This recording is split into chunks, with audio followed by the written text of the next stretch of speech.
샬롬. 우리 하나님께서 오늘도 저와 여러분들을 붙드시고 필요한 은혜로 넉넉하게 채워주시기를 축복합니다. 오늘 하나님께서 우리에게 주신 말씀은 사무엘하 제9장 1절에서 13절까지는 말씀입니다. 신앙생활은 하나님께서 우리에게 베풀어 주신 은혜에 대한 응답입니다. 어떤 은혜입니까? 독생자 예수 그리스도를 이 땅에 보내주셔서 저와 여러분들의 죄를 대속해 주신 은혜입니다.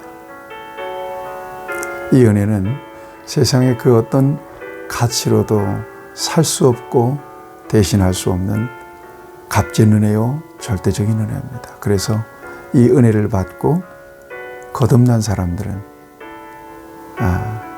이 은혜를 베풀어 주신 하나님의 영광과 하나님의 기쁨을 구하는 삶을 결심하게 됩니다. 먹든지 마시든지 무엇을 하든지 하나님의 영광을 위해서 살기로 작정하죠. 그래서 우리는 예배하고, 그래서 우리는 하나님 나라를 위해서 봉사하고 전도하고 선교하는 것입니다. 내게 베풀어 주신 은혜가 얼마나 큰지를 그 같은 삶을 통하여 보답하고 응답하는 것입니다.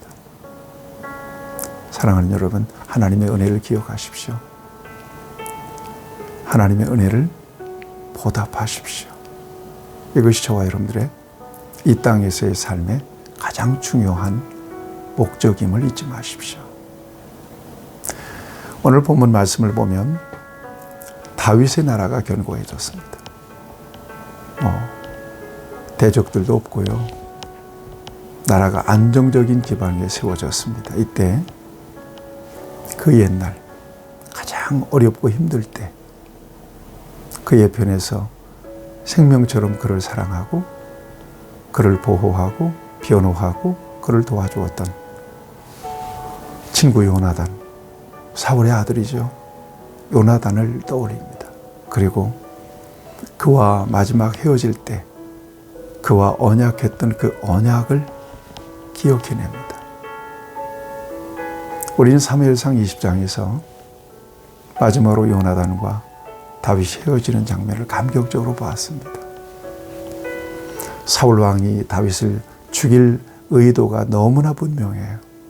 그래서 화살을 쏘아서 알려주잖아요. 그리고 에셀바위에서 요나단에게 나타나서 요나단에게 3번 절합니다. 이때 요나단이 네 나라가 세워지거든 우리의 가족과 가문을 끊어버리지 말아라. 이렇게 약속합니다. 그리고 다윗은 그 약속의 언약에 대해서 맹세를 했습니다. 그리고는 세월이 흘렀고 다윗은 이제 왕이 되었고 그리고 그 나라가 견고해졌습니다. 이때 다윗은 사울의 집에 누가 남아있는지를 살피기를 원합니다. 1절 말씀입니다. 다윗이 이르되 사울의 집에 아직도 남은 사람이 있느냐? 내가 요나단으로 말미암아 그 사람에게 은총을 베풀리라. 요나단을 떠올린 겁니다. 그래서 사울의 집에 누군가가 남았으면, 그 후손이 남았으면 요나단 때문에 그에게 은혜를 베풀어 주겠다. 이때 사울 왕의 그 신하였던 한 사람, 시바라고 하는 사람이 있습니다. 누구냐? 요나단의 아들입니다. 그런데 그는 다리를 줍니다. 요나단의 아들이 있다는 사실을 다윗이 알게 되면서 그의 마음은 만감이 교차했을 것입니다. 무비보셋이라고 하는 아들인데 다리를 전다는 거예요.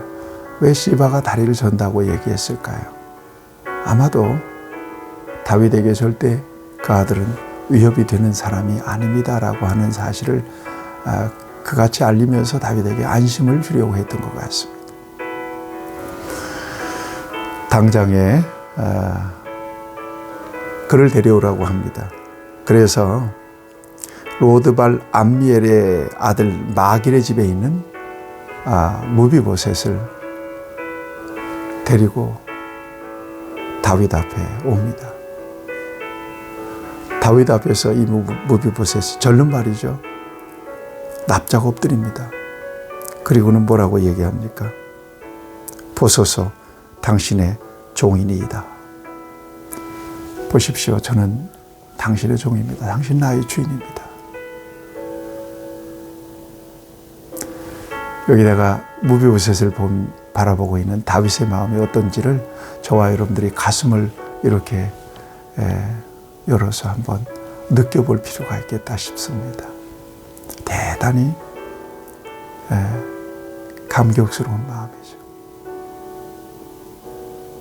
그의 아버지 요나단은 죽었지만 그의 아들이 있는 거예요. 그의 아버지 요나단에게 갚을 수 없는 그에게 빚진 은혜에 대한 빚을 이제 아들에게 갚을 수 있게 되었습니다. 그래서 무서워하지 말아라. 내가 네 아버지 요나단으로 인하여 내게 은혜를 베풀 것이다. 그러면서 사울에게서 빼앗은 그 사울의 집의 재산들을 그에게 다 돌려줍니다. 그리고 그를 자기의 식탁에서 먹게 하죠. 졸지에 이 무비보셋은 엄청난 환대와 은혜를 받습니다. 그러면서 그런 얘기예요. 오늘 8절 말씀을 보면 다윗에게 절하면서 이 죽은 개 같은 나를 이렇게 선대해 주십니까? 죽은 개 같은 나. 그는 스스로 그렇게 느꼈던 것입니다. 패망한 왕가의 후손으로 게다가 다리를 절고 있으니 여러분 그의 자존감이 얼마나 무너져 있었겠습니까? 그런데 그를 이렇게 환대해 주는 다윗을 통해서 그는 감격하게 되는 거예요. 그리고 여러분 시바를 통해서 9절에 보면 그에게 이르되 사울과 그의 온 집에 속한 것은 다 내가 다 내 주인의 아들에게 주었노니 너와 네 아들들과 네 종들은 그를 위하여 땅을 갈고 거두어 내 주인의 아들에게 양식을 대주어 먹게 하라. 그러나 내 주인의 아들 무비보셋은 항상 내 상에서 떡을 먹으리라 하니라. 시바는 아들이 15명이요 종이 20명이라. 시바를 통해서 무비보셋을 돌볼 수 있도록 그렇게 명령합니다. 12절을 보세요. 무비보셋에게 어린 아들 하나가 있으니 이름은 미가더라. 시바의 집에 사는 자마다 무비보셋의 종이 되니라. 무비보셋이 항상 왕의 상에서 먹으므로 예루살렘에 사니라. 그는 두 발을 다 절더라. 그랬습니다. 한쪽 발만 저는 게 아니라 두 발을 다 저네요. 그러니까 장애를 입어서도 아주 심한 장애를 입은 무비보셋. 인간적으로는 전혀 존재감이 없는 그가 그야말로 아버지 요나단으로 인하여 은혜를 입어서 그 많은 재산도 누리게 되고 또 다윗의 그 상에서 함께 먹는 그런 엄청난 복을 누리게 됩니다. 여기서 우리는 은혜의 선순환의 역사를 보게 되는 거죠. 다윗은 하나님의 은혜를 받았고요. 언제나 하나님의 은혜를 잃어버리지 않습니다. 그리고 요나단의 은혜를 받았습니다. 그 은혜를 기억해서 그 은혜를 그 자식에게 흘려보내죠. 여러분 여기서 하나님의 은혜, 그 은혜의 선순환의 역사를 우리에게 보여주고 있는 거예요. 저와 여러분들에게 하나님께서 베풀어 주신 그 은혜, 저와 여러분들이 어떻게 보답할 수 있겠습니까? 하나님께 응답하는 삶을 통하여 보답할 수 있습니다. 또 이 세상에서 하나님의 이름으로 받은 바 은혜에 의하여 이 세상에 낮고 어두운 곳에서 하나님의 사랑을 흘려보내고 하나님의 은혜를 이렇게 흘려보내는 것으로서 내게 베풀어 주신 하나님의 은혜에 보답하는 삶이 되는 것입니다. 그런 차원에서 저와 여러분들이 언제나 주를 위할 때 무슨 일이든지 내게 베풀어 주신 그 은혜가 그 모든 삶의 동력이 되어야 될 것입니다. 그 은혜가 식어지지 않도록, 그 은혜가 메모르지 않도록 해야 될 것입니다.